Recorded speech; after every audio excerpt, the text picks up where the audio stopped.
인하사 천지를 만드신 하나님 아버지를 내가 믿사오며 그 외아들 우리 주 예수 그리스도를 믿사오니 이는 성령으로 잉태하사 동정녀 마리아에게 나시고 본디오 빌라도에게 고난을 받으사 십자가에 못 박혀 죽으시고 장사한 지 사흘 만에 죽은 자 가운데서 다시 살아나시며 하늘에 오르사 전능하신 하나님 우편에 앉아 계시다가 저리로서 산자와 죽은 자를 심판하러 오시리라.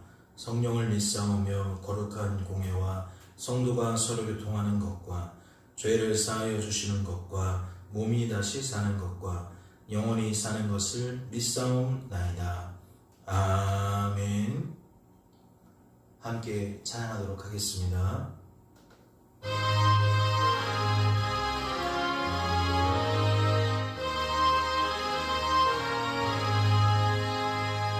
구주의 십자가 보혈로 죄 씻음 받기를 원하네.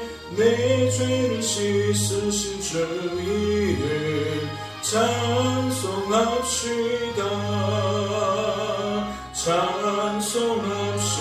찬송합시다. 찬송합시다. 내 죄를 씻으신 주 이름 찬송합시다.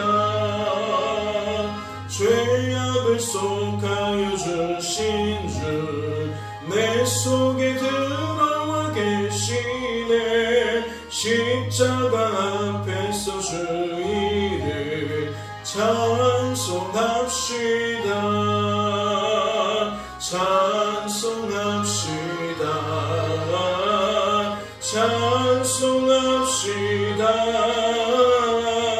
내 죄를 씻으신 주 이름 찬송합시다.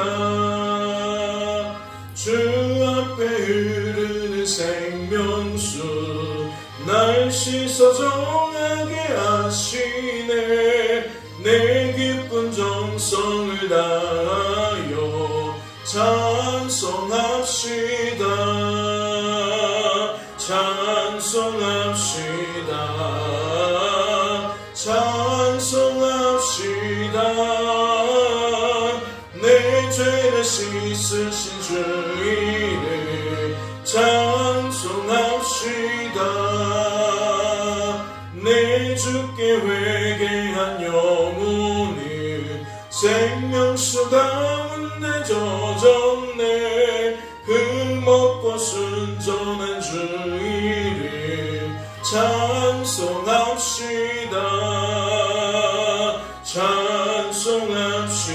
찬송합시다. 찬송합시다. 내 죄를 씻으신 주 이름 찬송합시다.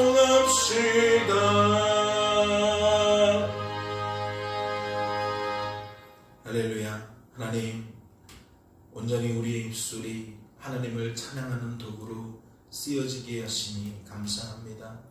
이른 아침에 깨워주시고 주를 생각하게 하시며 주님을 향하여 우리의 마음을 쏟게 하시니 너무나도 감사합니다.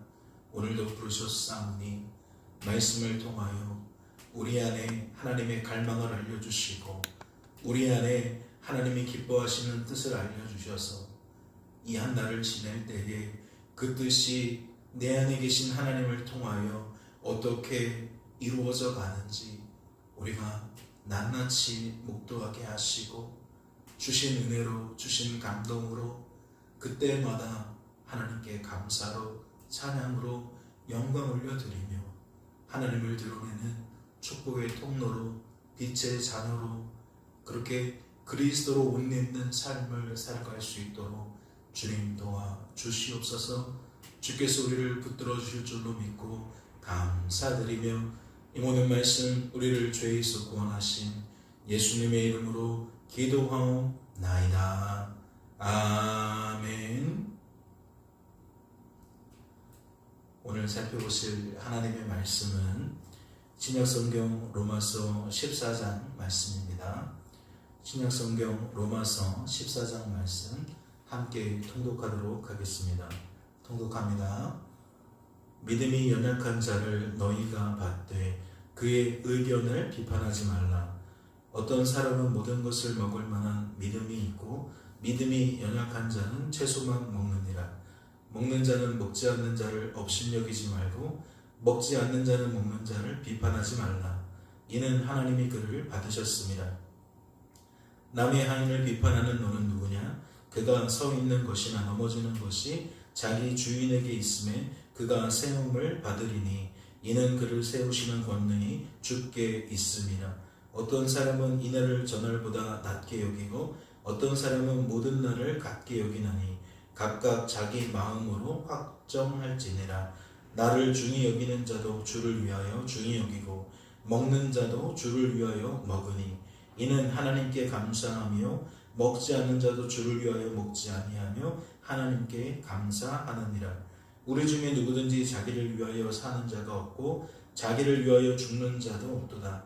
우리가 살아도 주를 위하여 살고 죽어도 주를 위하여 죽나니 그러므로 사나 죽으나 우리가 주의 것이도다.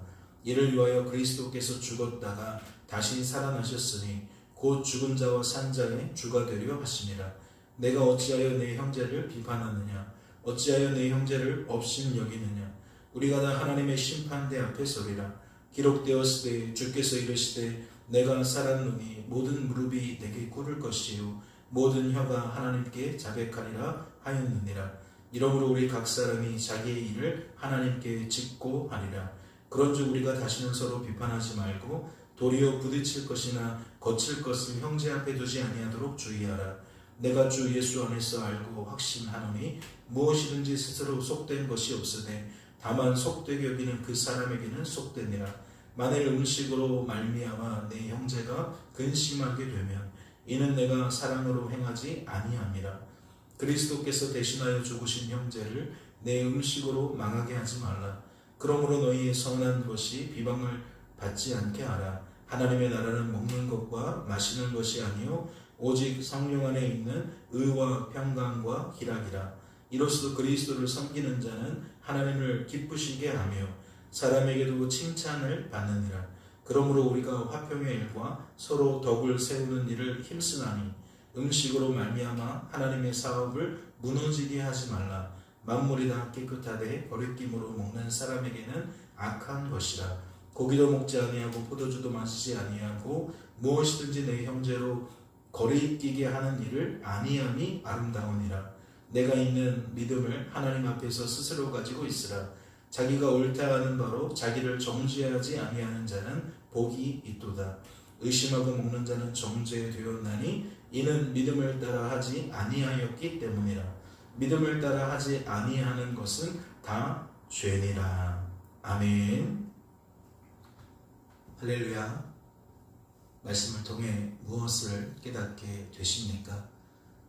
오늘 말씀을 통해 하나님께서 우리에게 기억나게 하신, 기억이 남게 하신 그러한 말씀이 무엇인지 여쭙는 것입니다.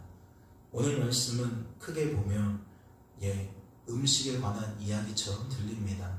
즉 우상에게 바쳐졌던 그 음식을 우리가 먹어도 되느냐, 먹으면 안 되느냐, 또는 하나님 보시기에 어떤 음식은 해가 될 것처럼 여기는데 그것을 먹어도 되느냐, 되지 않느냐.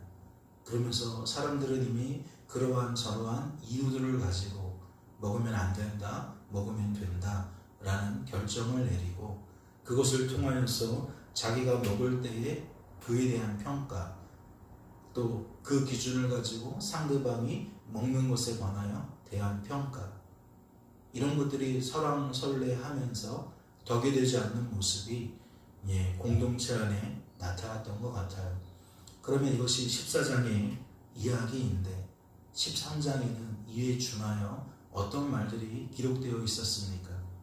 13장 말씀에는 중간 지점에 사랑에 대한 부분들을 말씀하시죠. 하나님 사랑, 이웃 사랑이 율법의 완성인데, 율법의 가장 중요한 그 근원인데, 특별히 사람에 대한 모습을 나타내죠. 그래서 8절을 보면 피차 사람의 빚 외에는 아무에게든지 아무 빚도 지지 말라. 남을 사랑하는 자는 율법을 다 이루었느니라 라고 되어 있습니다. 즉 사랑을 우리가 실천하고 그 사랑의 열매를 거두면 이미 모든 말씀에 왜 그 말씀이 존재하고 그 말씀이 우리에게 주어졌는지를 이해하며 사는 자라는 거죠. 그 합당한 삶을 사는 자라는 이야기입니다. 그런데 그 형제의 사랑이 오늘은 어떻게 표현되죠? 14장 1절을 보면 이렇게 표현되는 겁니다. 믿음이 연약한 자를 너희가 받되 그의 의견을 비판하지 말라. 이 말이 뭐겠어요? 그 안에 무엇이 있는 거겠어요? 그의 영혼을 아끼는 마음이 있는 거죠. 그의 영혼을 애정하는 마음이 있는 거죠. 그러니까 그 애정하는 마음이 상대방의 실수나 연약함을 받게 만든다는 거예요. 수용하게 만든다는 거예요. 인정하게 만든다는 거죠. 특별히 비판하지 말라라는 이야기는 무엇이죠? 이렇다 저렇다 하면서 옳으니 그르니 하면서 그 사람을 그렇게 하지 말라는 거예요. 그럼 그 이유가 무엇입니까? 그를 통하여서 넘어질까 두려워하는 거죠. 우리가 그렇게 함으로써 그 사람이 실족할까봐 두려워하는 거죠. 이어지는 말씀을 보면 그 맥락이 그렇잖아요. 어떤 사람은 모든 것을 먹을 만한 믿음이 있고 믿음이 연약한 자는 채소만 먹느니라. 먹는 자는 먹지 않는 자를 업신여기지 말고 먹지 않는 자는 먹는 자를 비판하지 말라. 이는 하나님이 그를 받으셨습니다. 2절과 3절의 내용을 보면 무엇이 겹쳐요? 1절에서 말하는 비판이라는 말이 겹쳐요. 상대방을 비판하지 말라, 상대방의 생각을 비판하지 말라 라고 하면서 3절을 보면 먹는 자를 비판하지 말라라는 말로 받고 있다라는 거죠. 그런데 더 중요한 건 무엇이죠? 2절 말씀을 보면 모든 것을 먹을 만한 믿음이 있는 사람과 그렇지 않은 사람인데 그것을 믿음이 있고 없고가 아니라 믿음이 있고 믿음이 연약하고 라고 표현하는 거예요. 무엇을 말하고 싶은 거죠? 믿음이라는 것이 강할 수도 있고 작을 수도 있고 강할 수도 있고 연약할 수도 있고 그러니까 믿음이 그러한 등급으로 나눠진다는 얘기일까요? 우리는 우리로부터 발동되어지는 믿음을 예를 들어 확신으로 생각한다면 강하게 확신하거나 약하게 확신하거나로 분류해서 생각할 수 있어요. 그러나 늘 말씀을 드리죠. 성경에서 말하는 믿음은 그냥 믿음이 아니에요. 하나님이 하나님의 뜻을 이루시려고 우리를 그 상태에 머물게 하시는 거예요. 즉 믿어지는 상태에 머물게 하시는 거죠. 왜 그렇죠? 그 믿음이라는 것은 생각의 수반이고 감정과 의지의 공감과 동의인데 이러한 것들이 함께 어우러져야 우리가 어떠한 말을 행하고 어떠한 행동을 행하게 된다는 거예요. 그러니까 하나님이 오늘 나에게 전도하기를 원하시면 전도에 대한 생각과 감정과 의지가 내 안에서 이루어지지 않으면 우리가 한 걸음 떼지 못하잖아요. 입을 벌리지 못하잖아요. 그러니까 믿음이라는 것은 항상 목적성이 있는데 하나님이 우리에게 믿음을 주실 때에는 오늘 하나님이 우리에게 원하시는 바를 이루시기 위하여 믿음을 주신다는 거예요. 그래서 그 믿음이 내면의 열매를 맺던 외면의 열매를 맺던 하나님의 뜻이 이루어지는 결과로서 어떠한 선하고 의로운 열매를 맺는 데 있다라는 거죠. 그러면 그 관점으로 오늘 말씀을 보면 누군가에게 그만한 믿음을 주신 건 누구예요? 그 주체가 하나님이세요. 그러면 우리가 그 사람을 비판할 때는 누구를 비판하게 될 수도 있는 거예요? 하나님을 비판할 수도 있는 거예요.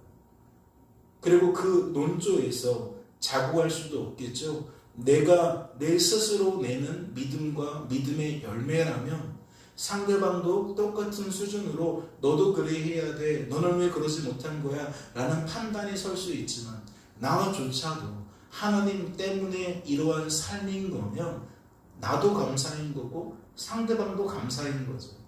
서로 저울질하면서 그 약간의 편차를 두고 저항할 것이 아니라 우리는 범사의 하나님을 인정하며 어떠한 태도로 나아갈 수밖에 없어요? 감사로 나아갈 수밖에 없는 거죠. 그래서 1절과 2절과 3절을 잘 풀면 마지막 절로 들어갔을 때에 이해가 쉬운 거죠. 의심하고 먹는 자는 정죄되었나니 이는 믿음을 따라 하지 아니하였기 때문이라. 믿음을 따라 하지 아니한 것은 다 죄니라. 여기서 말하는 믿음도 같은 맥락인 거죠. 하나님이 주신 믿음이에요. 주신 믿음을 넘어서거나 미치지 못하는 행동을 나타내는 거예요. 나에게는 하나님이 먹어도 될 만한 믿음을 주지 않으셨어요. 그러면 그 사람은 그걸 못 먹는 게 맞는 거죠. 그리고 내가 못 먹는다고 해서 남이 먹는 것을 정죄할 필요도 없는 거죠. 그러니까 굳이 그러한 판단을 통하여서 내 입술이 죄를 맺을 까닭이 없고 내 마음에 형제 사랑하는 것이 무너질 필요도 없다라는 거예요. 주신 것 안에서 늘 범사에 무엇하기를 바라시는 거죠? 하나님께 감사하기를 바라는 거죠. 그래서 그러한 논조들이 말씀을 보면 어디에 나옵니까? 일단 이어지는 말씀을 보면 4절을 보세요. 남의 하인을 비판하는 너는 누구냐라고 말해요. 조금 전까지는 먹는 것을 가지고 비판한다라는 이야기를 했다면 4절부터는 남의 하인을 비판한다라는 얘기를 하고 있는데 어떻게 풀어지죠? 너는 누구냐? 그가 서 있는 것이나 넘어지는 것이 자기 주민에게 있음에 그가 세움을 받으리니 이는 그를 세우시는 권능이 주께 있습니다. 어떤 사람은 이날을 전날보다 낮게 여기고 어떤 사람은 모든 날을 같게 여기나니 각각 자기 마음으로 확정할지니라. 각각 자기 마음으로 확정할지니라. 여기서 말하는 믿음이 여기서 말하는 마음과 무관하겠습니까? 마음이 이루어지는 장소가 믿음이 이루어지는 장소예요. 생각과 감정과 의지의 공유가 마음에서 일어나듯 믿음 또한 하나님이 주신 것이 어디에서 일어나느냐? 우리 마음에서 일어나는 거예요. 그러면 그 마음에서 일어나는 일들 속에 하나님이 하나님의 결과물을 내는 거잖아요. 그러니까 6절을 보면 나를 중히 여기는 자도 주를 위하여 중히 여기고 먹는 자도 주를 위하여 먹으니 이는 하나님께 감사함이에요. 즉 범사에 하나님을 인정하면서 뭐하라는 거예요? 하나님께 감사하라는 얘기가 되어지는 거죠. 먹지 않는 자도 주를 위하여 먹지 아니하며 하나님께 감사하느니라. 하나님께서 하신 일로 여겨지면 우리에게는 하나님과 인격적인 교제를 통하여 어떠한 반응이 나타나느냐? 감사가 나타난다는 거예요. 그래서 7절은 바로 무엇으로 봤죠? 누리 중에 누구든지 자기를 위하여 사는 자가 없고 자기를 위하여 죽는 자도 없도다. 그러니까 인생을 내가 사는 것으로 여기는 말을 하고 싶은 게 아니에요. 인생을 그리스도께서 사시는 삶으로 여기는 사람이 지금 말하고 있는 거예요. 범사에 우리의 되어짐은 하나님의 손안에 되어짐인데 하나님의 손안에 되어짐은 나를 위함이 아니라 주를 위함이다. 지금 그 이야기를 하고 있는 거죠. 먹는 것도 주를 위함이고 먹지 않게 되는 것도 주를 위함이다. 주를 위함이라는 건 주의 뜻을 이루기 위함이다 라고 보면 되겠죠. 내가 오늘 무언가를 먹지 않는 것도 하나님의 뜻을 이루기 위함이고 내가 오늘 무언가를 먹는 것도 하나님의 뜻을 이루기 위함이다. 그러니까 먹는 것과 먹지 않는 것의 구분을 가지고 쟁론할 것이 아니라 범사에 하나님의 흔적을 인정하면서 하나님께 감사하는 마음으로 나아가는 것이 더 큰 요체다라고 말할 수가 있는 거죠. 우리가 살아도 주를 위하여 살고 죽어도 주를 위하여 죽나니 그러므로 사냐 죽으나 우리가 주의 것이로다. 그러니까 이 8절 말씀 너무나도 잘 알고 있는 말씀이지만 이 말씀 앞에 이러한 내용들이 있다라는 것은 많은 분들이 놓치고 있을 거예요. 그러니까 8절에 우리가 살아도 주를 위하여 살고 죽어도 주를 위하여 죽나니 그러므로 사나 죽으나 우리가 주의 것이로다 라고 말하는 건 우리의 관점이 아니라 우리를 끌고 가시는 하나님의 관점이에요. 그래서 우리는 그 하나님의 관점 속에서 인생을 그리스도께서 사시는 것처럼 여기며 범사에 뭐할 수 있다? 감사할 수 있다. 우리의 되어짐이 하나님과 무관하지 않은 것으로 여기면서 하나님 안에서 무엇하는 거죠? 만족할 수 있는 거죠. 평안할 수 있는 거죠. 기뻐할 수 있는 거죠. 그래서 이 말이 무엇으로부터 받느냐? 17절을 보면 이런 것을 받는 거예요. 하나님의 나라는 먹는 것과 마시는 것이 아니다. 그러면 여기서 말하는 먹는 것과 마시는 것은 앞서서 논의되어져 있는 것들. 이걸 먹어도 되느냐? 먹지 않아도 되느냐? 이 날이 중요한 날이냐 저 날이 중요한 날이냐, 내가 이렇게 하는 것이 옳으냐 저렇게 하는 것이 옳으냐. 즉 비판의 요소 거리들이 있잖아요. 다름을 통해서 상대방을 비판하는 모든 거리들이 있잖아요. 그런데 그 부분들 속에서 먹는 것과 마시는 것으로 다 압축시키고, 다음 말이 뭐죠? 오직 성령 안에 있는 의와 평강과 희락이다 라고 말하고 있습니다. 믿음을 생각하면서도 하나님과 연결되어져야 되고, 마음을 이야기하면서도 하나님과 연결되어지고, 감사도 하나님과 연결되어져야 되고. 그래서 17절 말씀에 오직 성령 안에 있는 의와 평강과 희락이다. 그리스도의 의로움이고 그리스도의 평안함이고 그리스도의 즐거움이고, 그리스도로 인하여 우리가 누리게 되는, 복음으로 말미암아 누리게 되어지는 내면의 열매, 외면의 열매를 나타내고 있다라는 거죠. 그래서 비판하지 말라라는 논조가 1절만 아니라 꾸준하게 계속 이곳저곳에서 지금 말씀이 등장하고 있는 거예요. 그리고 앞서 살펴본 것처럼 마지막 절에 보면 내가 있는 믿음을 하나님 앞에서 스스로 가지고 있으라. 자기가 옳다 하는 바로 자기를 정죄하지 아니하는 자는 복이 있도다. 의심하고 먹는 자는 정죄되었나니 이는 믿음을 따라하지 아니하였기 때문이라. 믿음을 따라하지 아니하는 것은 다 죄니라. 범사의 그를 인정하라. 그가 너를 지도하시리라. 그런데 이것이 인정했기 때문에 지도한다라는 개념이 아니라고 말씀을 드렸잖아요. 하나님은 지도하고 계시는 거예요. 우리의 삶을 끌고 가고 계시는 거예요. 문제는 뭐예요? 내가 그것이 인정되어지느냐 인정되어지지 않느냐는 하나님이 우리를 끌고 가실 때의 그 누림이 다른 거예요.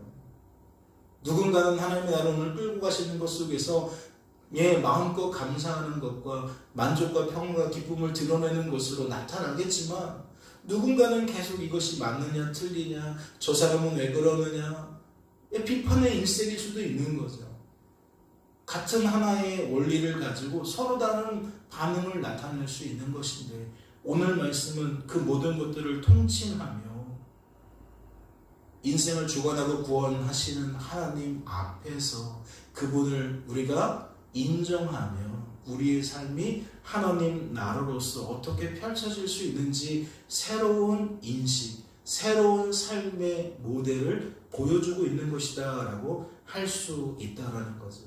비판, 비방, 차별, 성경에서 말하고 있는 다양한 사람에게 맞춰져 있는 그 다름에 대한 우월감이나 자책이나 비하나 그런 것들의 수준에 머무는 게 아니라는 거예요.